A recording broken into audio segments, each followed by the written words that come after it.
নমস্কার বন্ধুরা, আমি doctor Shankar Shubhra Ghosh, assistant professor department of physiology in Belur Shankarpur Rajiv Gandhi memorial Ayurvedic college hospital. আপনাদের সামনে উপস্থিত হয়েছি ব্রহ্মা আয়ুর্বেদের একটি নতুন এপিসোড নিয়ে। আশা করি সবাই সুস্থ আছেন, ভালো আছেন। তো আজকে আমাদের আলোচনার বিষয়বস্তু হচ্ছে একটা বলবো না একটা রোগ হলো, বাট এটা জানার বিষয়। এটা হচ্ছে মেনোপজ। আজকাল মেনোপজ অনেকেই এটা অবগত, তাও এটা আলোচনার একটা জায়গা রাখে। এটা হচ্ছে এটা cessation or stoppage of menstruation. Pause means stoppage, meno means menstruations. Stoppage of menstruation, that is permanent stoppage of menstruation. Temporary মানে এটা হচ্ছে একটা পার্টিকুলার টাইমে মেয়েদের তখন এটা হবে। সে পার্টিকুলার টাইমটা কখন? After the or just around the, মানে 45 কিংবা 45-এর পরে এইটা হওয়ার চান্স বেশি মেনোপজটা। তার আগেও যদি হতে পারে, অনেকের হয়, বাট জেনারেলি 40 বছরের আগে হয় না। যদি হয় তার অন্য কোনো কারণ থাকতে পারে। বাট অনেকের 45, অনেকে তার 2-3 বছর আগেও হতে পারে, বাট অ্যাভারেজ 45। তো এটা কেন হয়? এটা এই জন্য হয় যে আমাদের মেয়েদের যে ওভারিতে ইস্ট্রোজেন, প্রজেস্টেরন নামক দুটো হরমোন থাকে। এই হরমোনের প্রোডাকশান যখন বন্ধ হয়ে যায় তখনই কিন্তু cessation of stoppage of menstruation হয় জিনিসটা। এটাই হচ্ছে মেন কারণ। এটা নর্মাল ফিজিওলজিক্যাল প্রসেস, এটা কোনো প্যাথোলজি না, মানে কোনো ডিজিজ সংক্রান্ত নয়। ওভারিতে ইস্ট্রোজেন, প্রজেস্টেরন একসময় বন্ধ হবেই প্রোডাকশন হওয়া, সেটা একটা পার্টিকুলার বয়সে, আর তখনই সেটাকে আমরা বলবো মেনোপজ।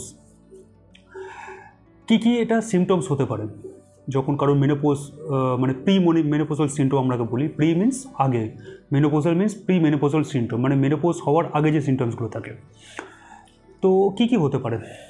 একটা হচ্ছে যে পিরিয়ড যেটা আপনার সেটা ইনফ্রিকুয়েন্ট হতে পারে। মিনস আপনার পিরিয়ডের যে নর্মাল ডিউরেশন সেটা কমে যেতে পারে, সেটা বেড়েও যেতে পারে। মেবি ব্লিডিং খুব বেশি হতে পারে, ব্লিডিং অল্প হতে পারে, কম হতে পারে। একটা হট ডিসচার্জ হতে পারে ভ্যাজানি থেকে, কিংবা ভ্যাজানিতে একটা ড্রাইনেস থাকতে পারে। অনেক সময় মুড সুইংস হতে পারে, এটা স্বাভাবিক, মেয়েদের মেনস্ট্রুয়েশনের সময় মুড সুইংস হয়, বাট এই সময় মুড সুইংটা বেশি হতে পারে। এবং কিছু পার্টিকুলার জায়গায় ফোকাস করতে সমস্যা হতে পারে। ইন এ সেন্স ফোকাস করতে মিনস আপনি যখন বাড়ির কাজকর্ম করছেন, বা যদি আপনি ওয়ার্কিং হন, বা যে কোনো সেক্টরে যদি যোগ করেন, তখন ঠিকমতো ফোকাস মিনস কনসেন্ট্রেশন আপনার থাকবে না। তো এইগুলো হচ্ছে কতগুলো প্রি মেনোপজাল সিনড্রোম। যারা এটা প্রি মেনোপজাল দিকে এগোচ্ছেন তারা কি করতে পারেন? তারা কতগুলো নিজের যে মেনোপজটাকে অনেক বেশি স্মুথ আউট করার জন্য, অনেক বেশি স্মুথ করার জন্য কিছু পঞ্চকর্ম থেরাপি করা যেতে পারে। যেমন সদ্য বিরোচন করা যেতে পারে। সদ্য বিরোচন কী দিয়ে করতে পারেন? আপনি গান্ধর্ব হস্তদি তৈলি দিয়ে করা যেতে পারে, কিংবা মধু তৈলিক বস্তির পার্টিকুলার এই সময়কার জন্য প্রযোজ্য। সেটা কী করতে করে? আপনি শতাবরী, গুরুচি এবং পুনর্নবা এই দিয়ে মধু তৈলিকা বস্তি দিয়ে পার্টিকুলার এই সময় এই বস্তিটাই করা যেতে পারে মেনোপজের দিকে। এছাড়াও যে একটা হোম রেমেডিস আমি যদি বলি এই সময়টার জন্য, যে আরও বেশি ইজ আউট করার জন্য, সেটা হচ্ছে 4 গ্রাম অশ্বগন্ধা, কোকসুর এবং অশোক চূর্ণ, মানে অশোক গাছের যে মূলের চূর্ণ, সেটা যদি মিক্সড করে আপনি নর্মালি জলের সঙ্গে খান, সেটা অনেক বেশি রিল্যাক্সিং হতে পারে মেনোপজটাকে। কী কী মেডিসিনস ব্যবহার করা যেতে পারে? মেডিসিনস আপনি নিতে পারেন, যেরকম হচ্ছে পুষ্যাণু চূর্ণ 2 থেকে 3 গ্রাম, তার সঙ্গে স্বর্ণমাক্ষিক, প্রবাল পিষ্টি, এগুলো মিক্সড আপ করে নিয়ে যেতে পারে। এবং শতাবরী লেহ, শতাবরী খুব ভালো একটা মেডিসিন যে কোনো মেয়েদের সমস্যার ক্ষেত্রে। শতাবরী লেহ বা শতাবরী চূর্ণ পার্টিকুলার এই মেনোপজের জন্য আমি বলবো শতাবরী লেহটাই বেশি কার্যকর। শতাবরী চূর্ণ ব্যবহার হয় মেয়েদের জন্য, সেটা হচ্ছে ব্রেস্ট ফিডিংয়ের সময়, মানে ব্রেস্ট মিল্কটাকে ইনক্রিজ করার জন্য। বাট পার্টিকুলারলি মেনোপজের জন্য শতাবরী লেহটাই খুব বেশি কাজ করে জিনিসটা।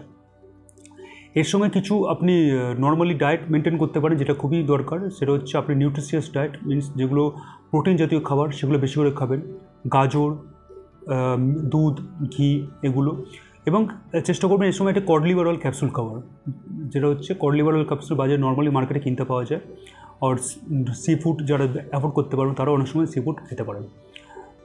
এইগুলো হচ্ছে নর্মালি জিনিস। কী করবেন না হচ্ছে আপনি বেশি কনস্টিপেটেড ডায়েট নেবেন না, রাত জায়গাটা চেষ্টা করবেন বন্ধ রাখা, এবং যেগুলো আপনার বাতটাকে ইনক্রিজ করছে মিনস আমি আগের ভিডিওতে অনেক ক্ষেত্রে বলেছি, আমাদের যে কোনো প্রবলেমেটিকের জন্য mainly Baat is responsible. Means Baat আপনার ব্যথাটাকে আরও বেশি বাড়াবে, বাতদোষ। তো যদি আপনি এই সব জিনিসগুলো নেন, মানে যেগুলো আপনারা গ্যাস তৈরি করছে, ফর্ম করছে, সেগুলো কিন্তু আপনার ব্যথার আর ফ্লাশিংয়ের যে সমস্যা সেটাও কিন্তু আরও বেশি হতে পারে।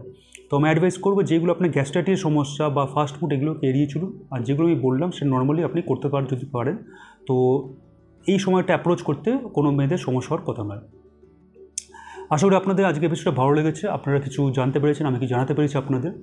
এবং জাস্ট একটা অ্যানাউন্সমেন্ট আছে, আমাদের বহরমপুরের যে সেন্টার আমাদের ব্রহ্মা আয়ুর্বেদের, আমাকে আপনারা সেখানে পাবেন জুলাই 20 তারিখ থেকে। এবং মেনলি আমি নেক্সট মান্থের মানে 6 তারিখ বাদে প্রত্যেক মাসের 1st এবং 3rd শনিবার করে আমি অ্যাভেলেবেল থাকবো বহরমপুরে। তো সেই সংক্রান্ত যদি কোনো কোয়ারিজ থাকে, কেউ যদি যোগাযোগ করতে চান, আমাদের হেল্পলাইন নম্বর নিজে শো করছে, সেখানে আপনারা কন্ট্যাক্ট করতে পারেন, আমরা আপনাদের সঠিকভাবে গাইড করতে পারবো। তো আজকে এই পর্যন্তই, ভবিষ্যতে আরও ভালো ভালো এপিসোড নিয়ে আপনাদের সামনে উপস্থিত হবো। নমস্কার।